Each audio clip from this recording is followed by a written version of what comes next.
Hello, hello, hello, and welcome to Iron Sharpens Iron by Bear Claw Media and brought to you by Top Notch Plumbing. Thousands of Northern Colorado families trust Top Notch Plumbing for one reason: they show up and fix it right. From cracked toilets and cold furnaces to root clogged drains, their repair and service team handles it daily. Grassroots in Greeley, not a franchise, and been voted best plumber 6 years in a row. Plumbing, HVAC, drain cleaning. When you need certainty, choose the team your neighbors already picked. TopNotchPlumbingLLC.com. And as always, joined by Zach Bloch, Quinn Denker. Fellas, how you doing? Top notch, man. Top notch. You heard it here first. The neighbors already picked him. Might as well do it too, Thanks again, fellas, for coming by, joining me. Been a couple weeks here since we last sat down. I guess we'll start back at let's start most recent. 5th seed in the Big Sky tournament, coming off a huge in margin, if not just magnitude of victory against Montana. I'm looking back to when you were 1-7. Kind of, I assume you probably did envision the rest of the season going this way, but would you have bet on it? Would you have guessed that you'd be looking back in the spot you're at now? I think I'm a little crazy, so I think I would have bet on it. But I think, again, and we've talked about it a million times, and you know how good God is. Like, you don't really ever question his ability to turn a really bad situation and flip it around into something really good. And we've won 9 of our last 10. Yeah. And we just kind of continued moving forward. Yeah, and I think too, it's like I was thinking about it. And I was like, would I rather have had not have gone through that stretch where we were losing all these games, and then instead of losing those games and then figuring it out and continuing to trust God. And I feel like going through that has strengthened all of us, in our faith as a team. I feel like that stretch just helped us to grow so much and prepared us for March. And so, even though we didn't know it back then, I mean, we would all say it was a blessing, right? And we didn't know how, but now we know how it was a blessing. Mm-hmm. Okay, and then that's exactly the answer I kind of expected. And it's much nicer to kind of take those lumps at the beginning of conference season as opposed to Portland State, shout out, they ended up clinching the Big Sky regular season title, but I think they had a 4-game lead with 4 to play. Yeah, scared me for them. Yeah. But so it feels like, especially with how good the Big Sky is this year, we were talking, it's up to 14th in the country now. You're going to go through a stretch where you take those lumps. So just personally, I love to see it happening in January instead of February into March. I mean, I was thinking about it, as you were saying that, I would have much rather have what we had instead of win a bunch of games in the beginning and then lose 7, or just do the choppiness of win 1, lose 1, win 1, lose 1. I would much rather go through what we went through, which is just kind of learn, take your lumps in the beginning, but then have this second wind energy to be able to take you through and lead into March. I think it's a blessing in disguise for sure. A huge 28-point win against Montana. It felt like everything was working in that second half after nothing offensively was kind of working in the first half. I'm sure it's great to see just shots go in, especially for struggling at times on 3-point line especially. Can you carry that momentum a week, 7 days through to Montana again? Or do you have to kind of start from kind of not scratch, but rebuild into playing your best at the right time with that long of a layoff? I think that game will show you the foundation of how to win, but then you kind of have to rebuild it and understand too, that both teams just played 3 games in 3 days or 5 days. And so Montana, that was a tired Montana team from having to travel, and they practiced twice before they played us. And we didn't, we took the whole Sunday off. And so I think that's why we're able to have our second win, fresh legs.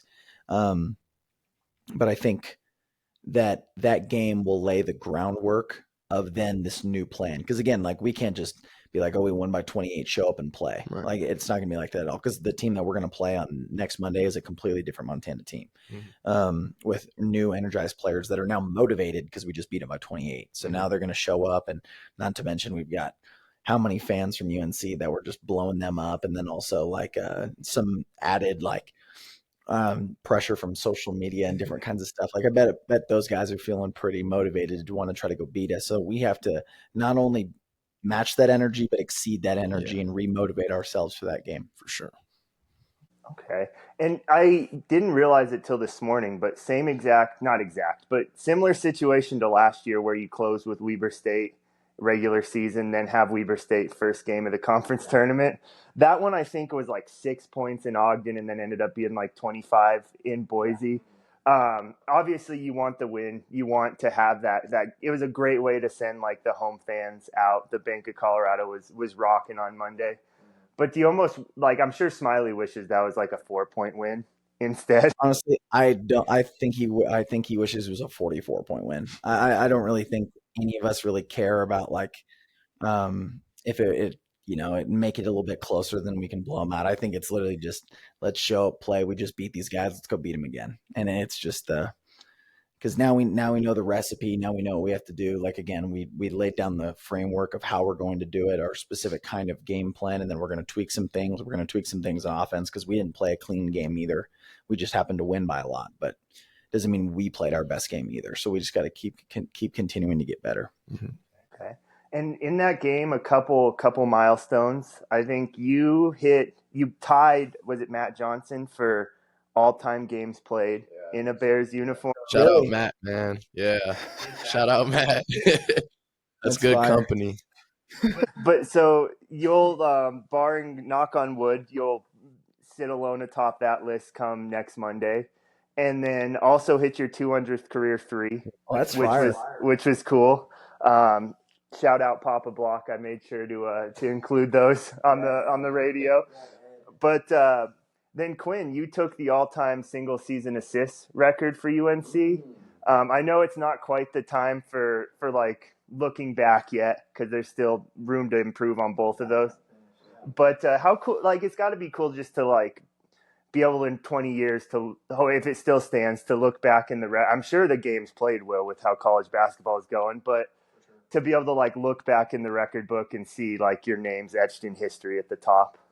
It's cool, man. It's cool because this program is just great. Like UNC is just great. And like, there's been so many talented players, so many talented teams. And, to be a part of the history here it's a blessing. And this will always be our home.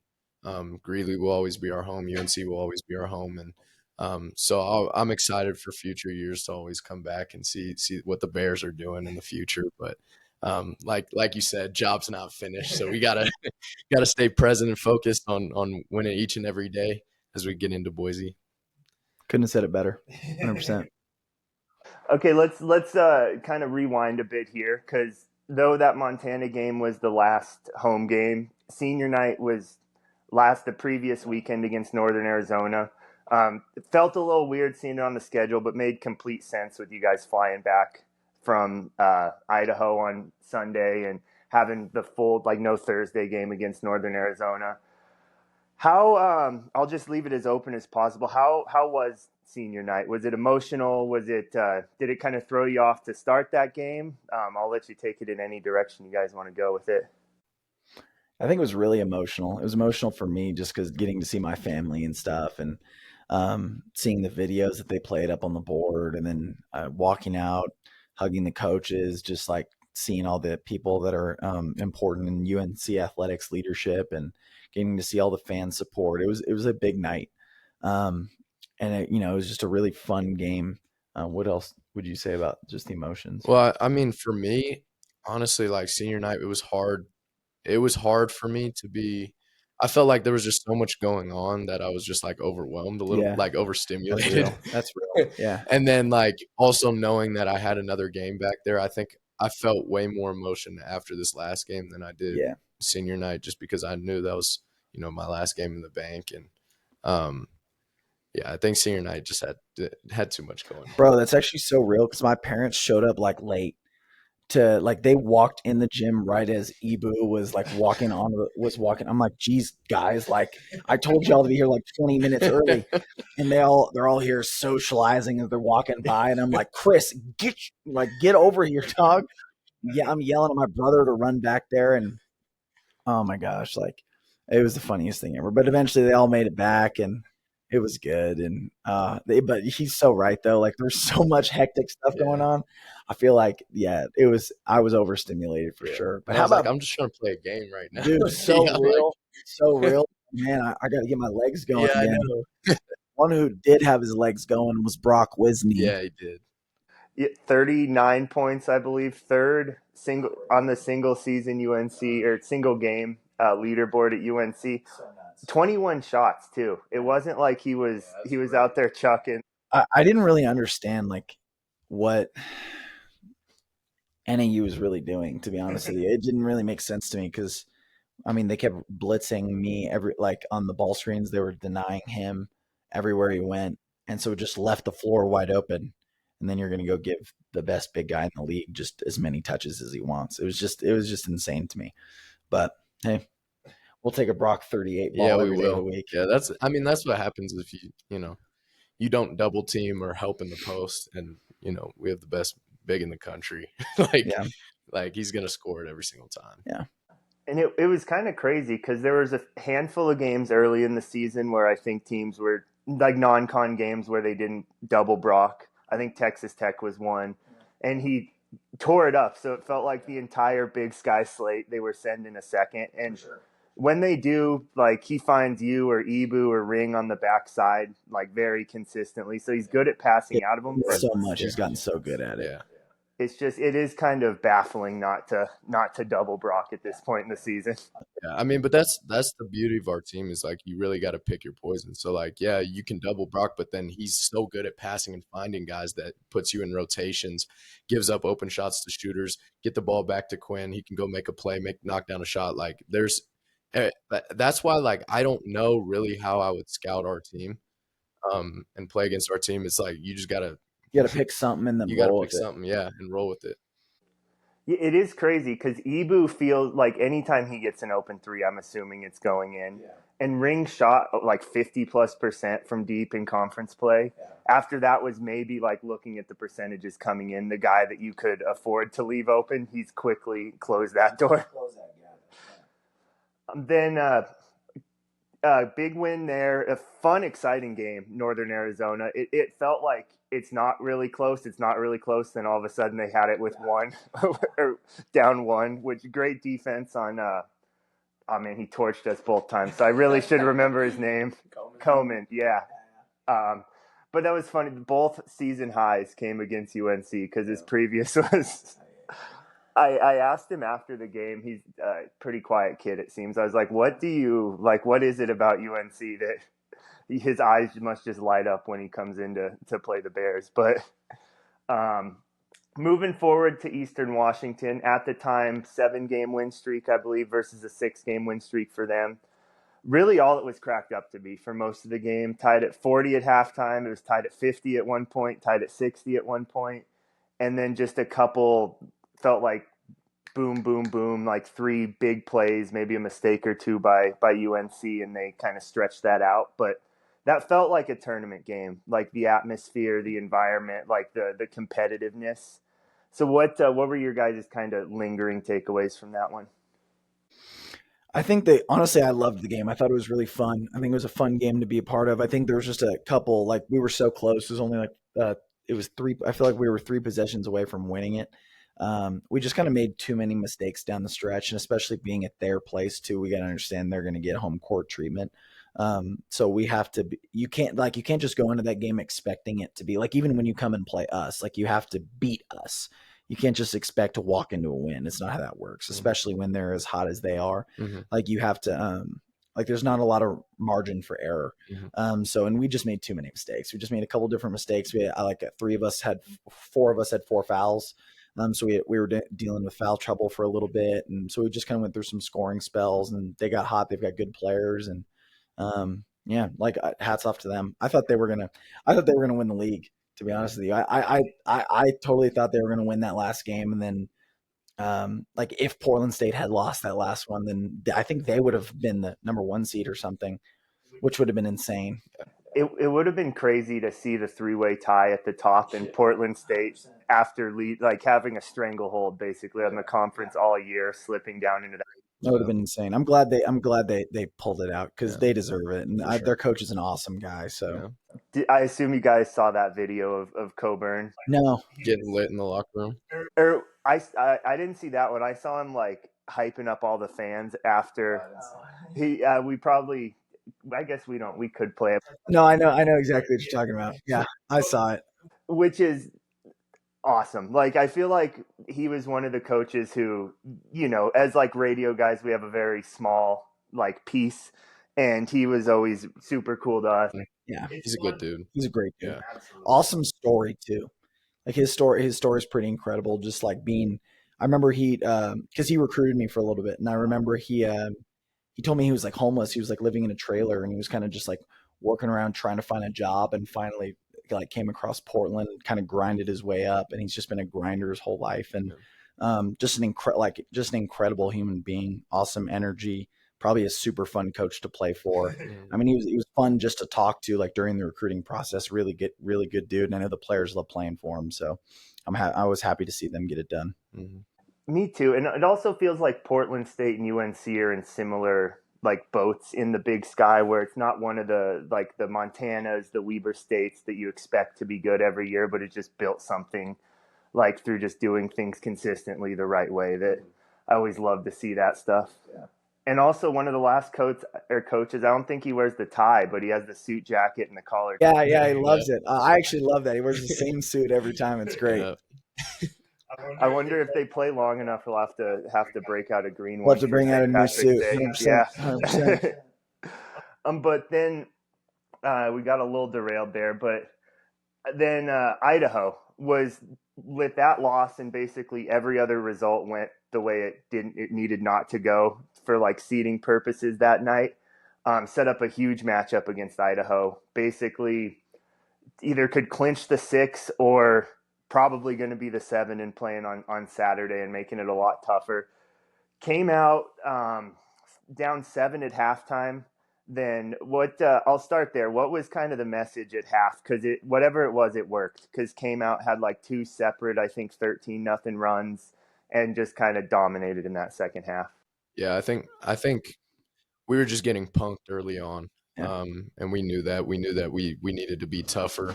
That wasn't the way the Bears needed to play to get it done. And so we gave up some offensive rebounds. We were fouling. We were getting beat outside. We weren't playing to our strengths. And we missed some open shots. Didn't take some open shots that when we were getting good looks, we got to shoot them and knock them down. And we talked about that at halftime. And I think overall it was just our mindset of toughness that changed the game. Mm-hmm, mm-hmm. I think you just came in at halftime and was like, look, we need more. Like we're not good enough right now. Like that, what we need to do is, and you kind of win at some guys, which I loved because normally Coach Smiley's really positive at halftime. He's just a positive guy. But he came in and he even started off like, look, I'm gonna be positive. I'm gonna be positive. I'm not gonna. And then he just started lighting dudes up. He let it slip. Started lighting dudes up, and I loved it. I loved every single second of it because it's exactly what we needed. It was probably my favorite halftime of the year, just because he was being a truth teller, telling everybody how it was, and just like, look, man, like if we're gonna be good, like you need to step up, and pointed at everybody. It was great. I just really enjoyed that, and I think it gave us the necessary edge that we needed to win that second half. And it felt like both halves, but especially in that second half, something, I don't know I assume something didn't click, but like normally you're very not deferential, but you're trying to get other guys involved. It felt like there was a point where you're like, okay, like Brock is 2 early fouls. The offense isn't rolling. It's kind of on me here to kind of keep us limping along while everybody else kind of gets going and settles in. Am I reading that right? Was there like a moment that it felt like you kind of made a switch, or was it just all natural flow of the game stuff? I think what it felt like watching it was like he didn't force anything that entire game. Like he just took what the defense gave him and was aggressive. And like you said, I think it was flow of the game. And I don't think his mindset is like, I need to take over this game. He's like, okay, what is the defense giving me? Okay, I'm going to take advantage of it. Yeah, to be honest, he said it best. Just because I feel like in the past I've made the mistake of trying to. I think anytime a player thinks in their brain like, okay, this is time for me to take over, or like I gotta do something, they're usually always going to fail. And we've learned that time and time again. And so, yeah, what he said is true. Like I was just thinking in my brain, oh, let's just keep making the right play because I know it's eventually going to crack. And then Mm-hmm. just kind of the way they play too, they really don't want to take away. They want to take away threes. Like they were face guarding him the whole game, damn near face guarding Ibu the whole game. And so the middle of the floor was pretty open. And then they play that deep drop too with the ball screen. So I was just, let's get in as many ball screens as humanly possible. But then it got to it. We knew that we really needed to fix the defensive end of the floor. And so when I saw that the ball was coming off the rim way more than it was in the first half, all of us were like, go grab the ball and let's run. Because I think like a huge part of that 13-0 run was just how many points we got in transition. Like we called a play, and it was funny because I had to ask Smiley 3 times what our first call was, just because we hadn't gotten to it in like 10 possessions because we just kept getting rebounds and running. So it was funny. It was a good. That's exactly how, like Zach said it best for sure. Okay, yeah, that was Ring came up big. I think I don't know if he even scored, but he had 1 rebound in the first half. I think finished with 8 or 9. And they were all, like you said, grab it off the rim and then just going. Yep. Then it was funny also, the 2 stats guys, or I don't know if they're stats comms, whoever they were for Idaho, even before the game, they're like, every time like we play Quinn, it seems like he has a Quinn Denker legacy game. And I felt like that one was no different. On their senior night, had the doubleheader with the girls. It's like was it 33, like 8 and 4. I'm mixing up stat lines at this point because you have a bunch of them throughout the season. But any little twinge of revenge in that one? There's not a revenge bone in my body, honestly. It was just I think just whenever time you play against your friends, your family, like, and you play, like, that's my second home. You know, like the bank is my home. That's my second home, and so it's just I've obviously played a million games in that gym too. So I think that gym is just, I felt accustomed to it. There's a lot of people I cared about that were in the crowd. There were also a lot of people who were giving it to me in the crowd and they're just like yelling certain things. It was just funny. And There's something weird that somebody yelled something weird when you were at the free throw line. Really? Yeah, I don't remember. I didn't know if you heard it or not. Dude, there was a lot of like weird stuff being yelled, and I was just like, it is what it is. Anytime you're yelling stuff, that gets me going, and I just kind of smile and keep having fun because that I love that stuff. Like when anything that keeps me present where the game is, like even if you're yelling the craziest thing in the world, like if it keeps me present in the game, like that's the best thing for me. So yeah, I honestly I hate a quiet gym. A quiet gym where there's no energy or atmosphere, that's the worst. That's something Jacob and I have talked about all season. What are your guys' thoughts? Every home gym seems to do it, and they just get completely silent when the home team's shooting free throws.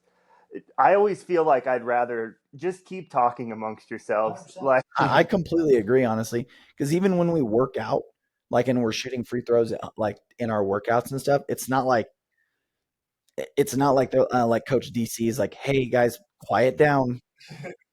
Nah, they're all like talking to each other. We're all having a conversation in the midst of it. So there's something about like getting accustomed to the chaos, and you can almost never have a quiet gym, unless you're by yourself at night or something. But how often does that happen? So it almost it's funny because like I get self-conscious about like trying to talk while the gym's so quiet, like more so at home. Like on the road I don't care as much, but it was just something that it almost seems like, come on guys, can we just it's like making the moment bigger than it needs to be by quieting down for these first half. I'd die if it was like dead quiet in the gym. Yeah. Zach's at the line, Bolin's just like, knock it down, Z. I'd cry. A lot of the time on the opposing team, like in Eastern Washington, I think when I'm blanking on names, the kid who shoot like first in the country, Moses, like had the 4 free throws for the technical, and then like you're like at 94%. You can't imagine he's gonna miss anything. Yeah, trying to jinx him. Try to manufacture that announcer's jinx. But it was funny because our whole bench was doing the same thing. We're like, "Oh, this kid's the greatest free throw shooter in the country. He's not smoking this." With the big win over Montana, taking it, what's the outlook going into the conference tournament? what's the schedule looking like as far as I know took yesterday off, going to do probably some light work today and then get into things. Is that a lot? Like, are you guys kind of keeping active on your own? Or are you taking advantage of the rest days because this late in the season you need them? How are you kind of approaching this next week? Yeah, I think we're taking advantage of the rest days and the days that we're going, making sure that we're getting our bodies right, making sure that we're prioritizing um, just feeling good and also getting better at the same time and staying what's the word I'm looking Fresh, for? Like fresh and but like not dialed losing in. anything. Yeah, Yeah, yeah. yeah, not losing anything from this past week. I think it's a balance that you kind of have to take into account. Yeah, I think like a huge thing, especially for this season, is there's definitely going to be some teams that burn themselves out. Um, but because they're so like, and I kind of felt this way about Montana a little bit. Was just I feel like you play 3 games in 3 days, and then our trip is not an easy one to travel from, like, especially going from Montana to Denver, drive an hour and a half. They practiced from 6 to 8 at night or something, and then like you're having to do that and then get up in the morning and do a morning shoot around, like that's a lot of time on your legs. And so there are some, I feel like there are going to be some teams in the league that are going to, and all around the country, that are going to use this week that are gonna be like, okay, we got to win this first game. We got to win this first game. And they're going to almost over prepare and just kind of like do every single thing they can possibly do. And then they're going to complete, like if they do win that game, then they're cooked for the next, because you got to win 3 games in 3 days in the Big Sky tournament. And so it's not like we're like just totally trying to save ourselves to say like, okay, we're just going to win this game and then we've got fresh legs for the second, because you lose, you're done, your season's over. But we know that we are a better team when we are rested and prepared, because at the end of the day, we've been preparing all season long. We're prepared. We are well prepared. At this point in the time, you just got to do your best, trust God, and let Him do the rest, because that's like you just got to go into every game knowing that you're as prepared as you could possibly be, and just make yourself fresh and your body available to go withstand the distance and go win 1, win 2, and win 3 and go to March. Then two kind of more around the country things before we get into the Splash Disciples segment. Did you guys see the Sun Belt tournament bracket? They're not the only one who do it, but it's like 13. It's like the 10 through 12 play, and then it just adds one team every day. Oh, like the WCC tournament. Yeah, exactly. What are your?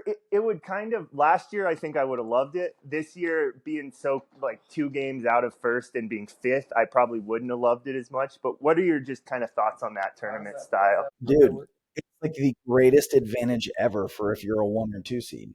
It's the greatest thing ever. And I think like last year I would have loved it. This year I would have hated it. But this year I actually love being in the 3 to 6 game. I feel like the 3 to 6 game, me and you have talked about this a bunch, think that the 3 to 6 isn't about. I actually think the 1 and the 2 is a disadvantage in the Big Sky. I firmly believe that. Just in how it kind of shakes out in a team. I feel like a team will use that first game and they win as almost like a warm up, tune up, and then you got to play against a team who hasn't played. There he goes. He's showing you how it kind of works. But 13 plays. Feel free to. So like almost every round, you're just adding the next highest seed team in, and the 1 and the 2 have like 4 buys or something. So they only have to win like 2 games. Only got to win. You got to win the semis and the championship. What the heck? Yeah. So you're automatically in the semis. Bro, if you were the 13 seed, you have to win 7 games in a row. Wait, that's nuts. That's wild, Yeah, bro. What? I kind of like it because as a small conference, I think you do want to send your best. You want to send your best team, 100%. Yeah. And it's like I don't want to send some team that like I think that's the issue with the way some of these conferences run it, is you're almost giving like every team in the conference a chance, which like for example the Big Sky, we already send every team to the tournament. Some conferences don't allow all their teams to go to the tournament. Yeah. Like I know the Big West doesn't. I think the Big West doesn't allow all their teams to go. And so like with the Big Sky, like every team already goes to, and with the kind of the way our tournament's set up, I feel like every team almost has, except for that 7 to 10, almost has an equal chance if you're 1 to 6, because you got to win 3 games. Well, in this standpoint, it's like if you're the WCC tournament, you want Gonzaga or St. Mary's in there, or Santa Clara or one of these teams to be in the tournament. And almost sets it up better for those teams that are 1, 2, 3, or 4 to kind of like to either win it or if you're a bubble team to make it in. Yeah, and you're right. At the Big Sky tournament, like playing a team who maybe that 7 seed has some momentum, and then all of a sudden you haven't played in a week, and I think that got Sure did. Yeah.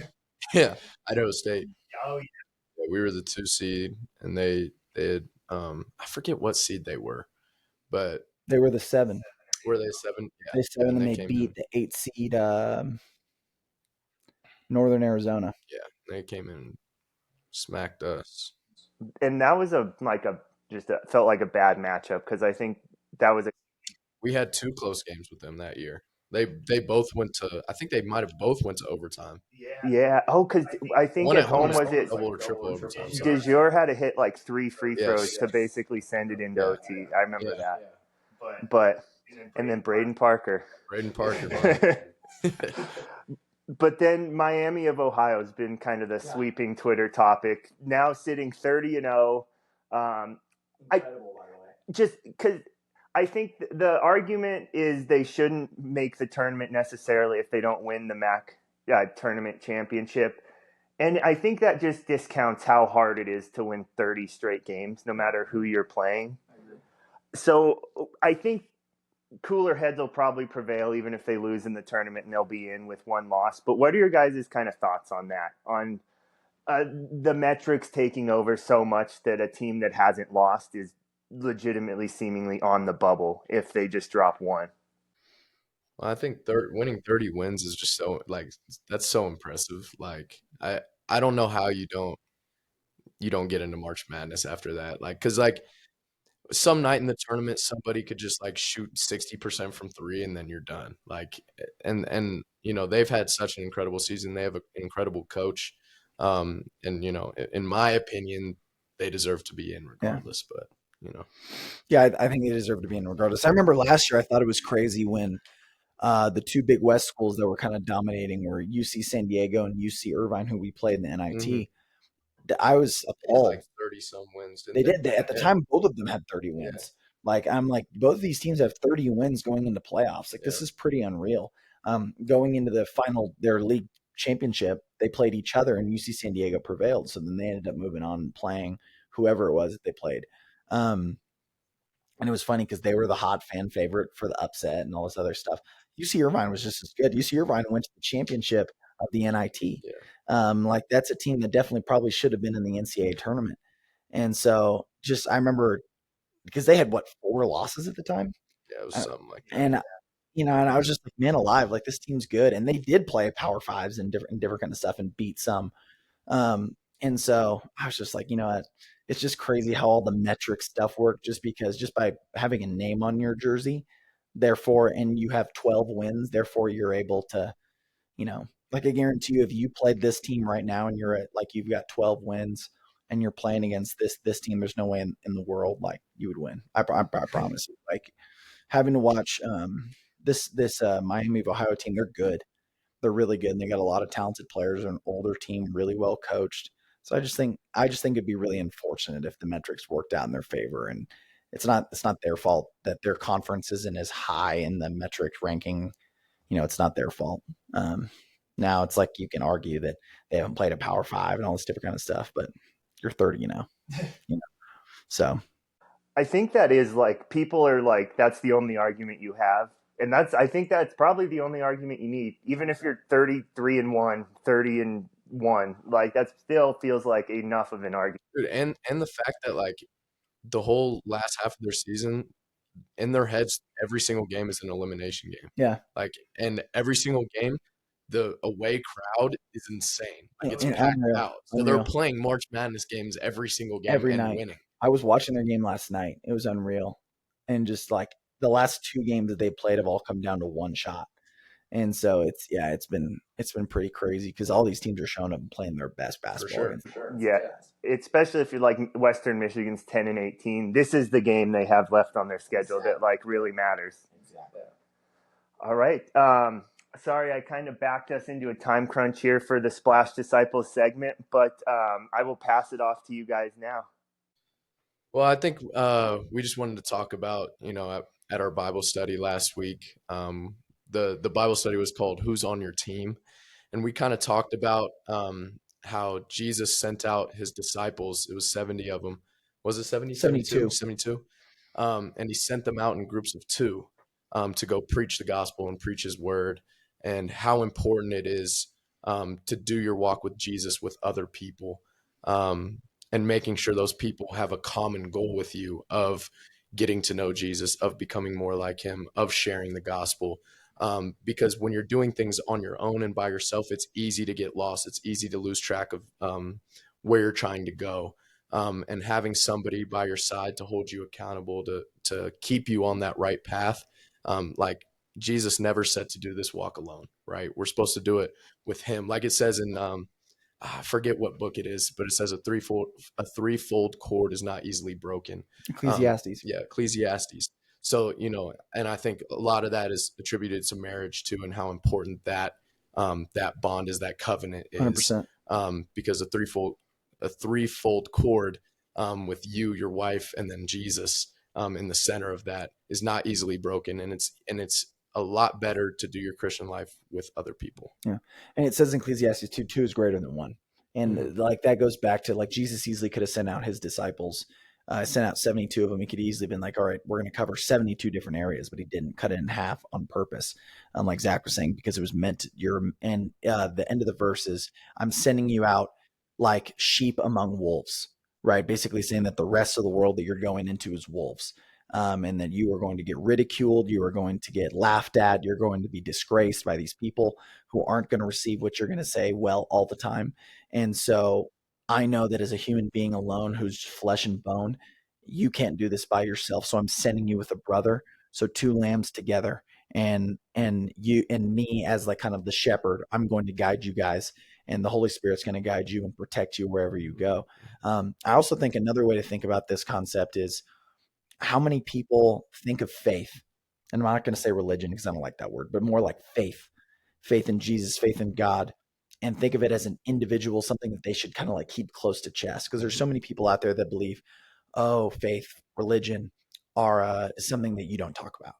It's my personal relationship, right? And there's so many people out there, and that's so far from the truth. Because Jesus didn't intend for us to do that at all. Like, if I had to deal with faith on my own, I would not even be as close in a relationship with God as I am now, because I have Zach, because I have Brock, because I have like the entire Bible study that we, like, all of those people are my brothers and sisters that help push me towards Jesus. And if I didn't have those people, I wouldn't even be the person I am today, even a little bit. Like, nothing we do in this life is meant to be alone. And I was just reading Tim Tebow has written a bunch of really good books, and he was writing a book today about this guy. That's one of his best friends now, but he kind of went through a whole phase of his life where he was counted out. People always just kind of screwed him over. He was screwed over by life a million times, and so he developed this untrust for people, and it's always like, oh, I got to do everything on my own. And after so much struggle and turmoil, he finally realized, man, if I would just give up some of this and allow my friends to take it, my family to take it, let God take it, it's going to make my life so much better. And these people are actually going to elevate me and help me get to where I want to get. So I think another big point is, who are you surrounding yourself with, right? Like those people that you are surrounding yourself with it doesn't need to be like your perfect human beings. It's not like that at all, because neither one of us are perfect human beings. We've all made a million mistakes. But at the time when me and Zach met each other, we were these two broken people who had gone through so much stuff, and we'd made mistakes, we've hurt people, we've had these different life experiences, but we were able to push each other together towards Christ, and have both been able to grow and transform through the Holy Spirit. And I think there's no way in the world we would have been able to do that on our own. For sure.